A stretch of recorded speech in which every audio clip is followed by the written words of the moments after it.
Hey, everybody. Welcome to the Rapcast. This is Samson Folk. You're listening to a podcast that is the mid-series check-in with Jackson Frank, who covers the 76ers for Liberty Ballers and the NBA at large at Basketball News, the analyst and Dime Uprocks, a terrific writer. I read his stuff. He's been on this podcast many times before, including the preview for this very series.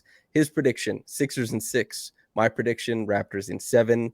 Everything is still in play.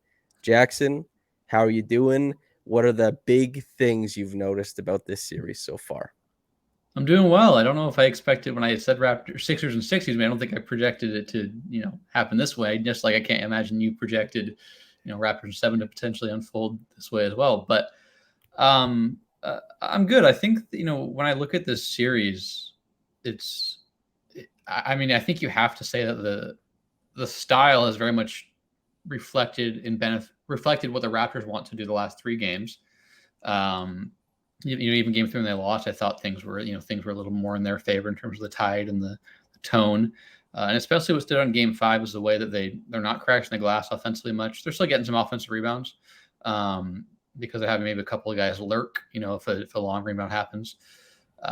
But that's really kind of helped quiet the Sixers transition game. Their transition game was incredible through the first 2 wins. And then they've also kind of use their length to their advantage against Tyrese Maxey when they close out. He was so good at, kind of that release valve guy that we talked about in the series preview. And a lot of that, he was so good at that in the first 2 games, especially because the Raptors were really respecting his jumper, and rightfully so. I mean, he's a 40+% guy from 3 this year, and that was he was getting run off the arc, but he's so good at that 1-2 pull up, the floater, the finishes. The Raptors kind of realized we have enough size to maybe stop shorter on our closeouts and put up a high hand still and maybe deter his 3 because he still has a bit of a low release and sit on those drives. That happened quite a few times in game 5, especially. Made Maxey a little unsure of himself about how to attack off the catch there. And so those are the 2 things that stood out in game 5. Obviously, I'm sure we'll get into some other, important points regarding major players of the Sixers, but kind of stylistically in terms of the things the collective team was doing well in those first 2 games, especially, that's what stood out in game 5 about what Toronto has kind of adjusted and how it's, curtailed those advantages that were quite significant in the Sixers' first 2 wins. Okay, so I'm trying to think about what a Raptors fan would want to hear first, the Siakam discussion or the Embiid discussion. And I think probably Embiid. So the Raptors, Joel Embiid has been quoted saying, the Raptors play a certain style. It's tough for me personally. And the Jason Tatum said the same thing. The Raptors throw a lot of body, a lot of physicality, and a lot of looks at you. And so far, it's been returning, well, early it returned very bad results. Lately, it's been returning very good results. I'm curious what you think of that matchup. It's tough to say matchup because it's like Embiid versus 5 dudes, but matchup, sure. What do you think about it?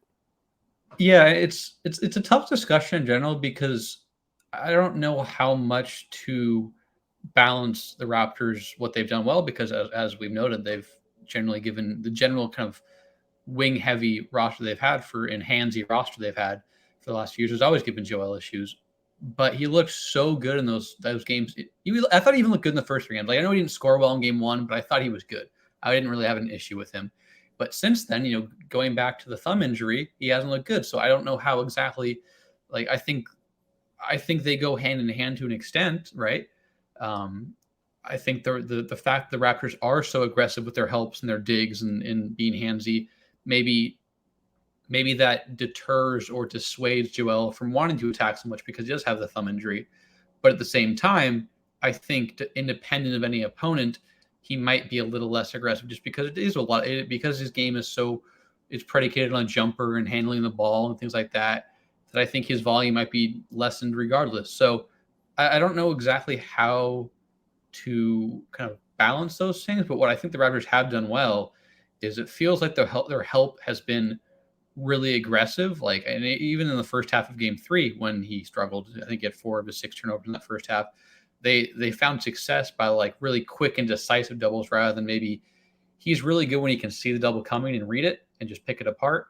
And I think that's maybe kind of the approach that I saw more of in, I guess maybe more of game 2 and game 1 than anything. In the second half of game 3, it kind of felt like there's a lot of single coverage. They moved Joel to more face ups, elbow touches, and he just really kind of destroyed that. So Haven't seen as much of that since the thumb injury because obviously he's more likely to take a pull-up jumper from the free throw line, and maybe he hasn't shot many jumpers the last couple of games. So just kind of the decisiveness of the Raptors' help when he does get the ball in those post-ups has been what stood out the most. So it seems like the scheme is very capable of directing Embiid to a certain part of the floor. And that's what we saw in the regular season film. But the thumb is affecting the counter probably quite a bit. Is that Mm-hmm. fair to say? Yeah, I think first and foremost, Joel wants to get the ball in that left mid post area. I would say left post extended. But dating back to last year, the counter he's had is like we just got like if someone that bothers that a team, whoever it is, a defender individually, the Sixers just say, okay, we're going to put Embiid at the free throw line instead, and it's easier.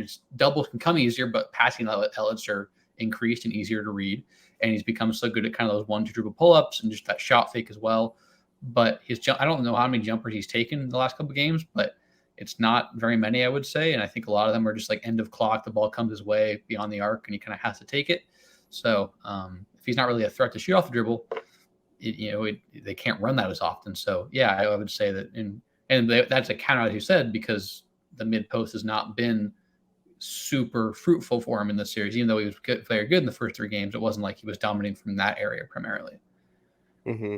The broken plays are less available. The transition, the early seals are less available too. I'm curious what you think about games 6 and possibly 7. Is there something you want to see tried with Embiid? Is there something that you think hasn't been explored yet, or are you just kind of waiting for that superstar pop to return, maybe from the middle of the floor?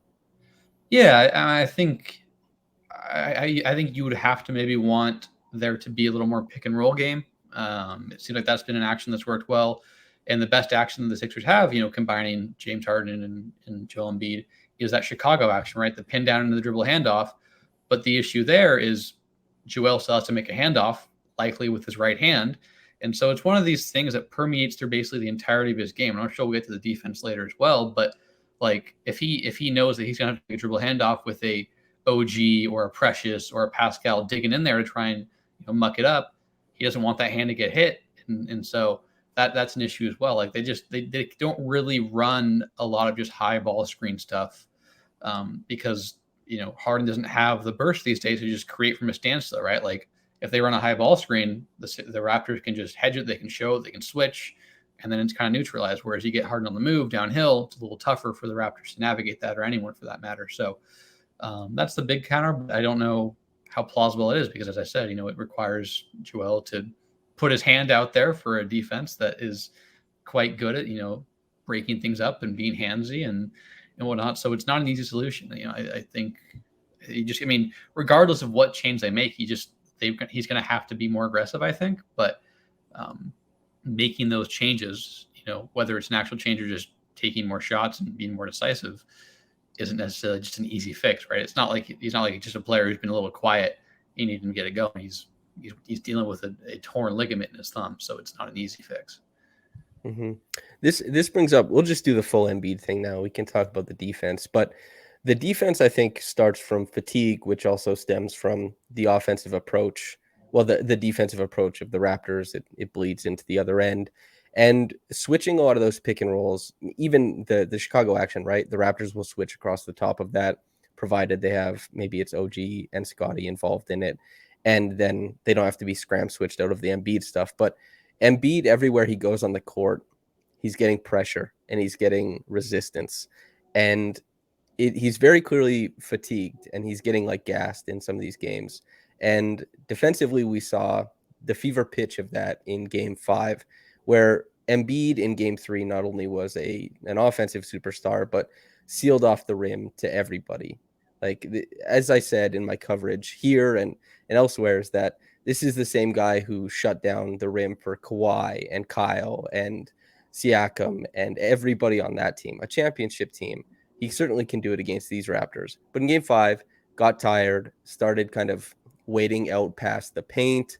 They went to zone to combat this. I'm curious what you think about the stamina aspect of this, of Embiid in this series, and do you expect that to show up on the defensive end again? Yeah, I can't remember the last time I saw. I mean, the Raptors were, for the lack of a maybe more nuanced, they were hunting him And I can't remember the last time I saw anyone like ever on Joel Embiid like that. I remember in the bubble, in the playoffs when he was without Ben Simmons, he wasn't great defensively, but it's also because he had a ridiculous load against a very good, Boston Celtics defense. And his second best offensive option at that point was Shake Milton. So it's a little different now when everyone's, available. I wouldn't say fully healthy because no one's fully healthy in the NBA at this point, but everyone's available to play. I don't know what to expect because, as you said, it's been such a dichotomy, right? Like he was so good in game 3 on both ends. And in game 5, it was Precious and Pascal, like multiple times, each of them getting to the rim with ease. And Precious, even throughout the year, his kind of ability to at least garner some sort of closeout and then attack off of that has given Joel problems, even throughout the series, too. They've been willing to concede threes to Precious, but Joel at times will close out later in the game and Precious a little shot fake or just a rip through and go. And hasn't always worked. Joel's gotten the best of him a few times, but Precious in the game 5 had at least 2 or 3, if I recall, in the third quarter, driving by him. A couple of them were, I think he had one where he kind of like lefty finish around Joel. It was really impressive. It wasn't like all of them were just blow-bys. Some of them were in between Pascal and Precious, but I don't know what to expect in that regard from Joel because it wasn't just those plays individually. It was the general kind of lack of activity. Like what's made Joel so good with defensively is he has really good hands and he plays with active hands. And that was not the case in game 5. And it felt like the Raptors had so much more space to work with and passing windows and whatnot. So that stood out in general. And I think that, the fact that he's not playing with active hands when he's like stepping up as a rotator or defending the lob goes back to the thumb thing, because if he has to risk his thumb getting, collided by a basketball that's being thrown with some force, he's probably not going to do that. So, I mean, again, I'm not trying to like say everything is about thumb, but everything that has shifted from game 3 to now, I think at least involves to a degree, that thumb injury. I'm not saying it's all of it, of course. The Raptors done a very good job, but I think it's disingenuous and this is no one saying this, but it would be disingenuous to not acknowledge these things. But Joel has to be better. Like I don't know, he has to be better if the Sixers want to go, where they want to go this year. I'm not going to sit up here and be like, he has to be better. But it's like he's an MVP candidate. They need him to be an MVP candidate to accomplish their goal of, whether it's Eastern Conference Finals, finals appearance, title, whatever it is. And he hasn't been close to that last couple games. And there's a number of factors, many of which are the thumb / the defense from the Raptors. It's you can't delineate the instrument with which you manipulate the basketball. If you have an injury there, it's a big deal. In the summer, you penned a piece about Pascal Siakam and how the conversation around this guy was a little bit weird and that he seemed very underrated. This is your NBA coverage aspect, right? And you and I have talked many times actually about how we thought that Pascal was underrated and even by his own fans, right? And so we're sitting here heading into game 6. Games 4 and game 5 were terrific. They were really, really impressive. I'm curious what you think about his role in this series so far. Yeah, I think the biggest change to me is that they're sort of still letting Siakam be the hub of the offense, but it's not as burdensome or simple as, okay, Pascal, just create. They're actually setting screens for him. They're getting they recognize that Tobias is very good when he can play one-on-one coverage against him, and the general theme of the series has been a lot of allowed physicality by both sides from the refs, and Tobias used that to his advantage, but he's not great navigating screens, and the Sixers are going to switch a lot of those things, and so they're when Fred was available, they were using Fred as a screener in game 4. It was a lot of Gary in OG in game 5, if I recall, and I mean nobody else can go. I mean, when Embiid's playing like he did in game 5 defensively, nobody else besides Tobias can credibly guard Siakam, and so. The biggest change I thought was Tobias was like limiting. I don't know what the numbers were, but if you looked at like accurate matchup data, the shots per 100 possessions with Tobias for someone else on him would be way lower for Pascal. He's actually able to get his shots off against other guys, and his shot diet is always going to be a little bit tough. It looks good for him because he makes a lot of them. He's a star player, but the fact that he couldn't get a lot of shots off against Tobias was the biggest thing. It wasn't that just Tobias was forcing him in tough shots, because a lot of the shots Pascal's taken the last couple games, you'll probably live with in the grand scheme of things. Maybe not in the Raptors offense because they don't have a lot of half court creation, but like if you just like make a whole spectrum of like results on an offensive graph, or whatever you want to call it, you would live with a lot of Pascal's shots, but they're ones he can take and make. So the fact that Tobias is not guarding them to deter those shots altogether has been a big difference for the Raptors and the Sixers. And kudos to everyone on the Raptors side for realizing that if we actually just set simple screens from Pascal, we're going to get him favorable matchups, and that has worked quite well the last couple of games. I think it's 17, 17, 19, 22, and 40 as far as how many pick and rolls Pascal has used per game. So a sizable jump. And going from 22 pick and rolls in game 4 and 15 free throw attempts, as you said, that allowed physicality, that has allowed for a certain dynamic in a lot of matchups on both sides of the floor. Every Raptor with Embiid and Tobias with Pascal. It was interesting to see how that went the first 3 games. Pascal was pretty good in the half court in game 1. Game 2 got to spots, missed shots, a lot to do with Embiid in the places where he typically makes them. And game 3 really struggled in the second half. But game 4 and game 5 got a lot of calls in game 4. So, and good, guys get calls, sure.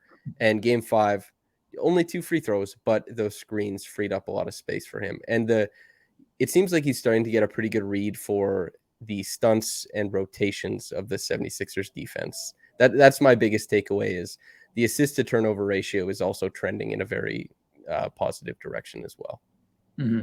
Yeah, he's had a couple of, I obviously I'm trying to pay attention to both sides as much as possible, but just natural inclination. My brain is wired to maybe gravitate a little more toward the Sixers, but that's the beauty of the rewind factor and abilities to rewatch these games. And I have noticed Pascal be a lot like his passing. Well, obviously, everyone who's listening to this podcast knows all about his passing improvements, but it felt like there was a little bit of regression to some old tendencies in the first few games, and whereas now, like he did at least a couple of rays. I remember from game 5 where like the Sixers would stunt when he would drive right or left and maybe try and recover, and Pascal, he'd rise up for a shot and then audible out of it the last second to force an advantage or create an advantage for a teammate. And I don't think that was there, very often in the first few games. So yeah, I totally agree that it feels like he's getting a better sense of how to read this particular defense, which is what happens in playoff series. When you play a team 5 times in a week and a half, you just get more accustomed to their tendencies and how they're going to go about defending you.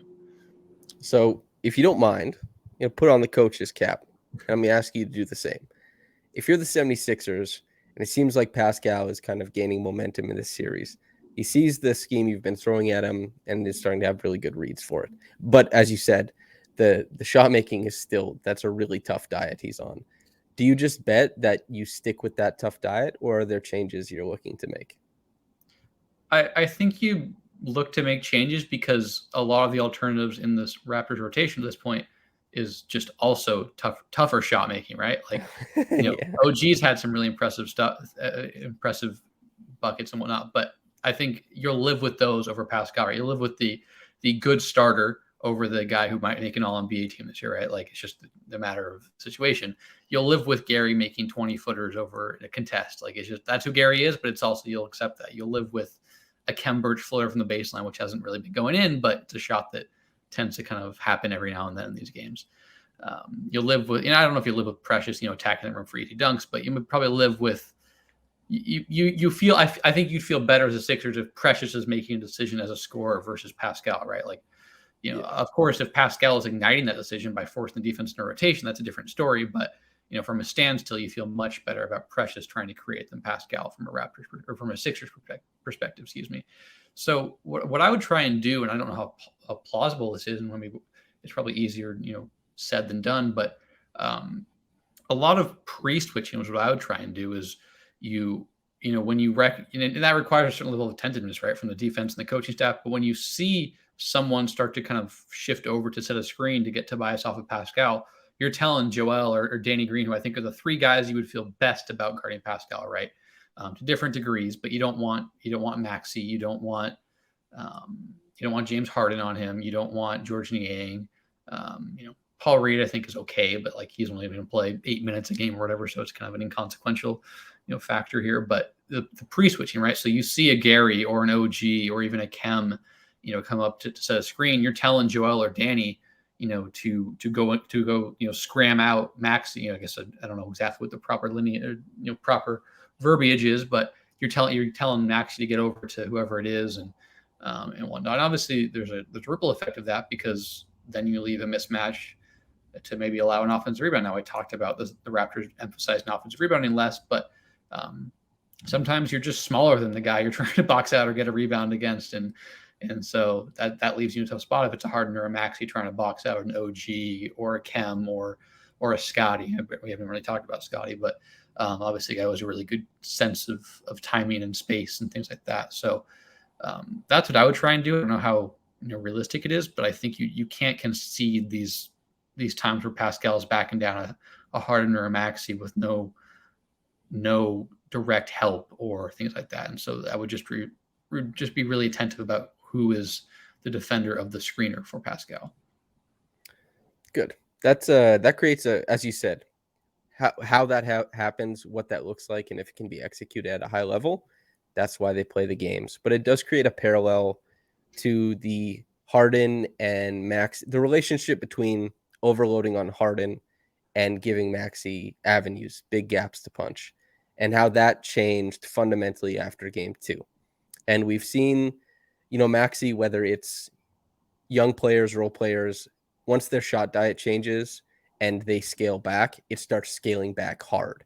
And they have to kind of reassess and get back to their normal. As you said, Maxi, he was plus 40% on the pull and plus 40% on the catch. Just an insane three-point shooter. So you'd have to assume that's still going to be a big part of the games remaining, whether it's, the playoff run, whether it's the 76ers or the Raptors.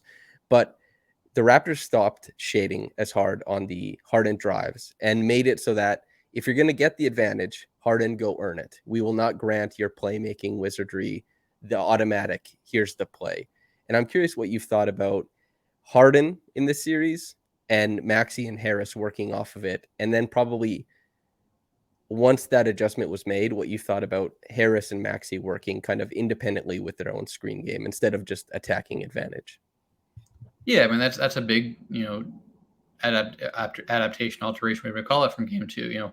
I went on a couple of podcasts and talked about things the Raptors could do differently, and that was probably the biggest one I talked about, is just like playing Harden straight up, because he hasn't earned that benefit of the doubt as a scorer this year. Still great as a passer, as you said, and as everyone knows, but it's harder if you can't actually collapse the defense to make those passes. So,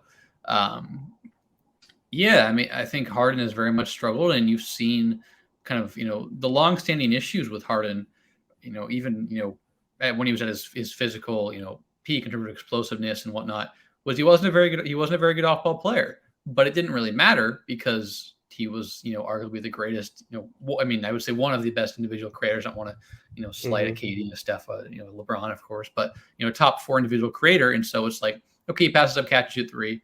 He can just reset the offense and attack downhill instead. Now he doesn't have that luxury, right? And so when he passes up a spot up 3, or he attacks off the catch and he tries to pass out of a floater, or he misses a floater, like there's no, I guess, like buffer for that, or there's no way to work around that missed opportunity to the same degree. So that's something he's adjusting to. I thought yesterday was probably his worst game. I thought he was solid in the first 3 games. I didn't think he was great, but good enough, given how well Maxi and Joel and Tobias are playing. Like, he was just doing his job setting others up, but he can't really set others up, as we know, because they're playing him straight up, and he can't collapse things. So he's definitely struggled in that regard. He's going to have to make some adaptations. You saw a little bit, early in game 5, he had a little step back jumper from mid-range, I think against Gary or someone else on the drive. It was weird. I actually thought he looked like pretty spry the first few minutes. I thought we were going to get a game from Harden where he had 25, and because it's such a mercurial player these days in terms of his scoring aggression and whatnot. It just seems to kind of ebb and flow with his physical capacity to get downhill. And it seemed like early on we'd get something good from him, but obviously we didn't. Still pretty passive. And then, Tobias, I think he's been the most consistent player for the Sixers in the series in terms of approach. Now, the results haven't been the same every time, but I thought he was still pretty solid in game 5, had some nice downhill attacks, especially coast to coast, after a rebound. Really playing with a level of physicality he hasn't often adhered to throughout his career. Now, Maxi, and I would say in general, Tobias has kind of been the same to me. The volume hasn't maybe been there as often, but he's still letting it fly from deep when he can. and he's still kind of attacking space when he can as a driver.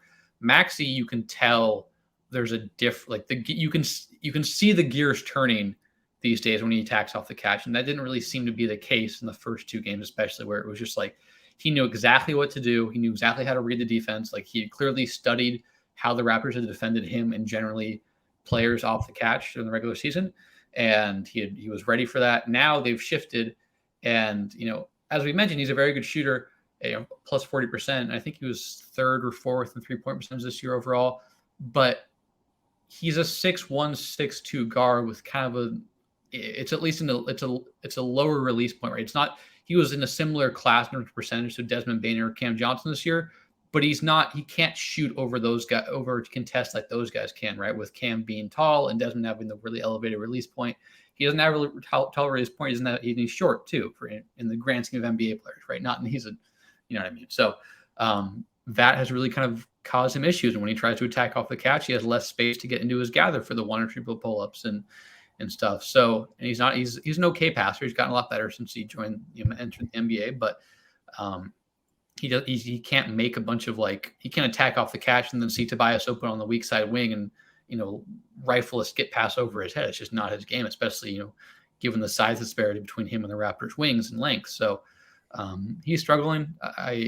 He's a guy, I don't know, I don't want to be too cliche, but he's adapted really well throughout his career to things, especially this year. And so I wouldn't be surprised if he's better prepared. A couple of days off, look at a practice in on Thursday. They'll have 2 days to kind of watch some film if he's better. But clearly, what the Raptors are doing is less conducive to success for him, and he's struggled to adapt thus far.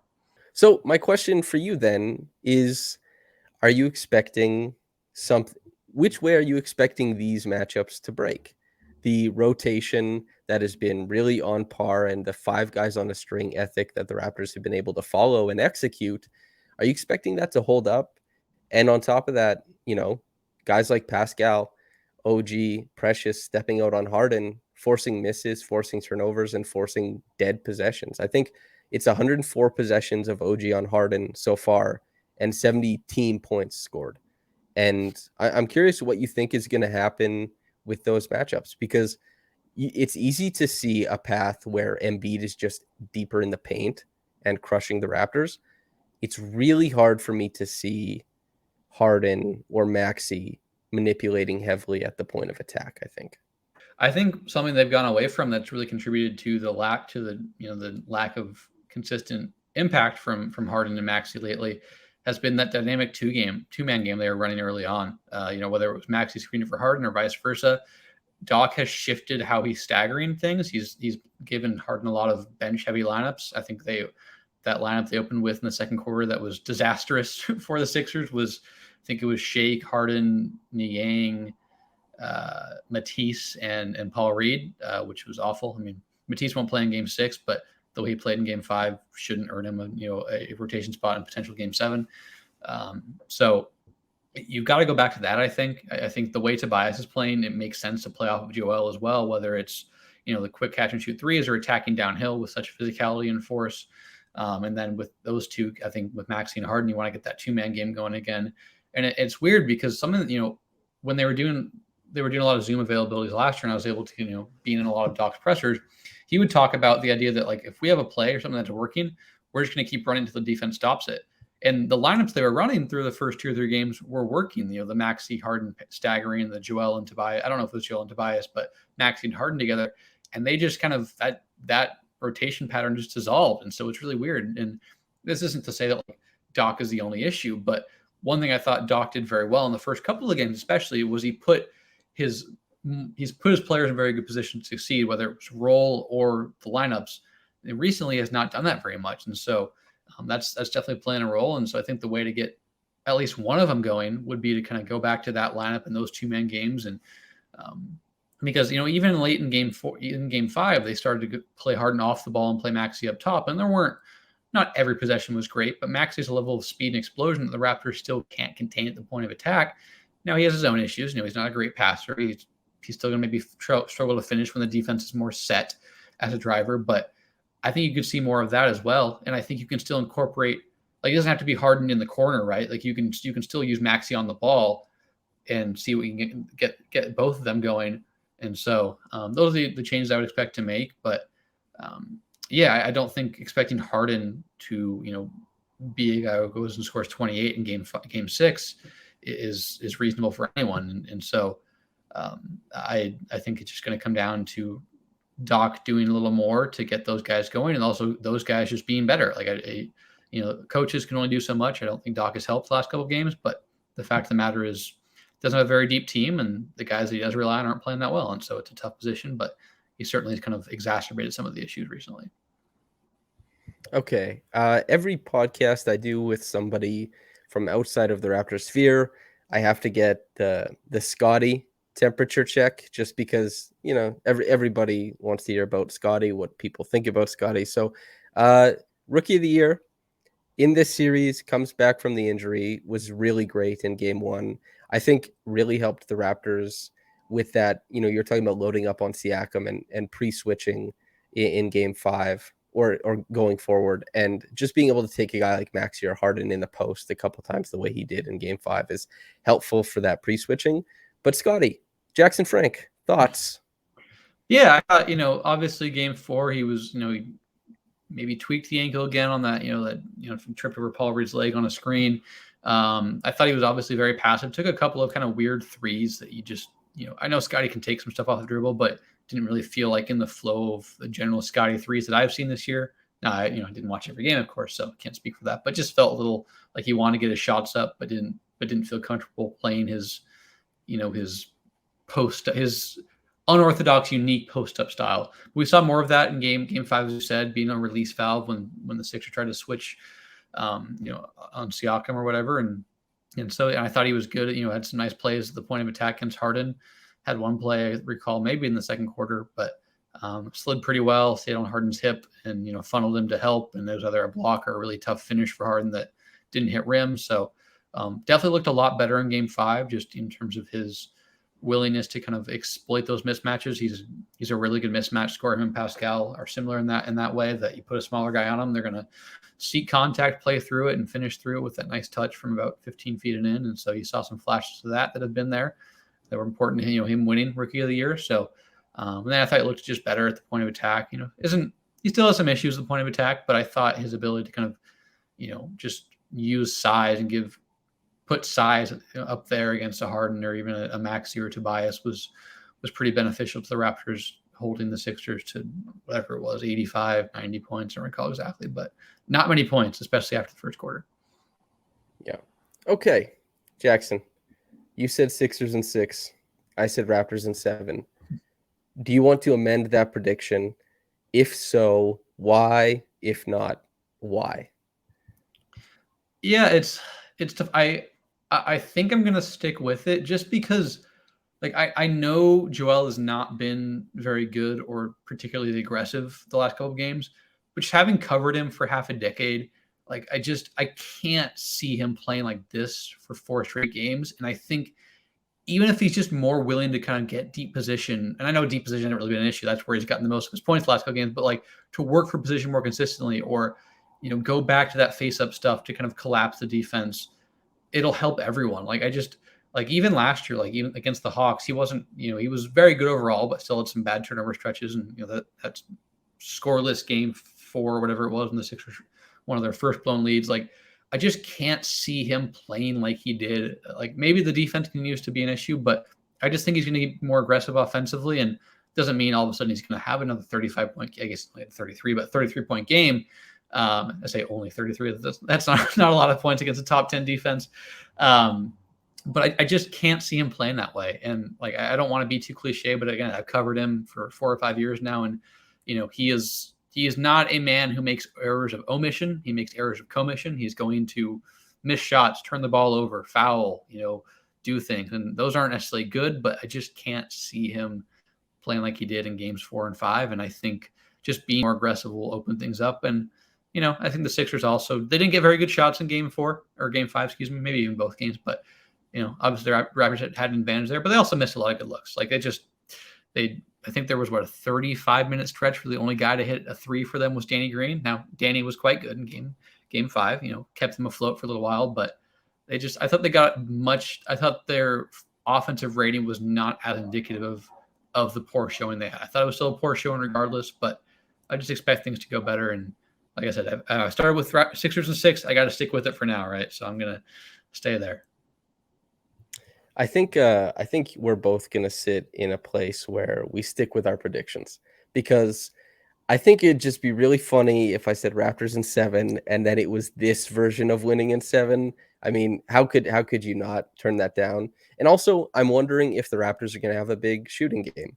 I think the 76ers are 39% on open threes so far in the series. I think the Raptors are 31% currently. I wonder if there's a game where the Raptors, they swing it and then it's a dogfight. Who knows? Or maybe it's 2 dogfights. Maybe it's just a loss. But keeping the prediction seems like a fine thing to do. Why move off of it when the version of it coming true is like history, right? So Yeah, it feels, and I and think every game's been a toss up too. So yeah, and I think like for me too, I didn't expect the Sixers to get out to a 3-0 lead, but I did. But the way games have gone and the ways advantages for each side have been exploited or utilized has been about what like the things we talked about. Pre when we previewed this, like I said, the order of events has not been consistent with my envisioning, but the way those events have happened, at least those events happening, I should say, at all, have kind of been what we expected. So I'll roll with it. I think momentum is such a fickle thing. Like, I don't think people would, the Sixers are up 3-0. They're MVP candidates, had a dominant game, to win game 3 on the road. They hadn't played there since, since they had a heartbreaking game 7 loss. And then they came out flat for 2 straight games. The Raptors make good adjustments and kick their butt. So that's not to say that like the Raptors haven't earned it, but I try to stay away from kind of the fickleness of riding momentum because both teams have momentum. And I just think that the Sixers are going to do enough things well in game 6 to pull it out, but could be wrong. We could be doing a reflection series, podcast in 3 days, 4 days, but I'll say there for now. So it's gone about, like I said, as I expected, but not in the same order that my mind predicted. Mm-hmm. That's it just puts you in a position where you're like you have to say, I'm waiting for the 76ers to beat this version of the Raptors, this game plan of the Raptors. But as soon as they do, then it's over, right? And that's the thing about the playoffs is it's punch, counter punch, counter punch. And the 76ers haven't had theirs yet. The 2 games have really gone the Raptors' way that they've won.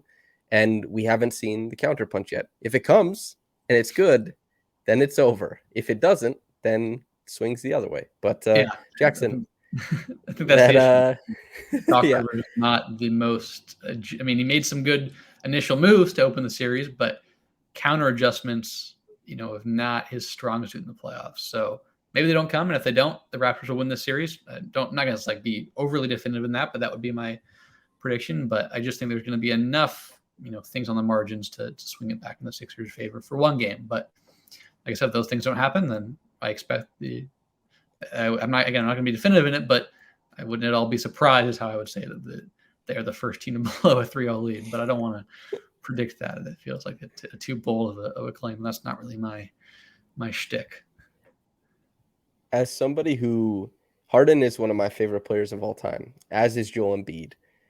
I want the Raptors to win this series, man. I want the Raptors to win in 7, but I will detest the conversations that come afterwards regarding 2 of my favorite players. But yeah, that feels like a podcast. That's why you don't see any of the conversation. You stay in your bubble, you do your work, and then you don't have to see any of it. And then it's ignorance is bliss, right? It really is. I think on some of these discourses. So that's how I'm trying to go about these things in the playoffs. But I definitely empathize with you there. I don't. What the imaginary discourse that I will know is, or the discourse that I imagine that I know is happening but not reading, will definitely aggravate me as well. But I guess for your sake, we hope it happens. For both of our sakes, we hope it doesn't happen. I don't know. Something like that. Jackson, before we get out of here, is there anything you'd like to plug or say to the listeners? I mean, you can follow me on Twitter at JackFrank_JJF. I'll have some fun stuff coming out this week about some other playoff series, something on the Bucks and Bulls. Maybe I want to get something up on this fun Suns, Pelicans, and Grizz Wolves series. We'll see exactly what suits my fancy, but definitely something on Bucks, Bulls, and something else on these other very, very fun Western Conference matchups. But appreciate having me on, and looking forward to talking whenever we do again soon. Hell yeah. Listener, by the way, Jackson wrote like this awesome piece on how the Heat are guarding Trae Young. And there's nothing better than when an analyst writes something that is like applies to the series as a whole and it stays and it's relevant. So you can actually just go read that now and it'll make sense in the series. And I guess you'll be listening to this after the Heat either eliminated them or Trae and the Hawks found another game in the series. But yeah, I recommend that one very highly. But Jackson, thanks for coming on, brother. I'll see you soon. And yeah, take care, man. Yeah, likewise, my friend.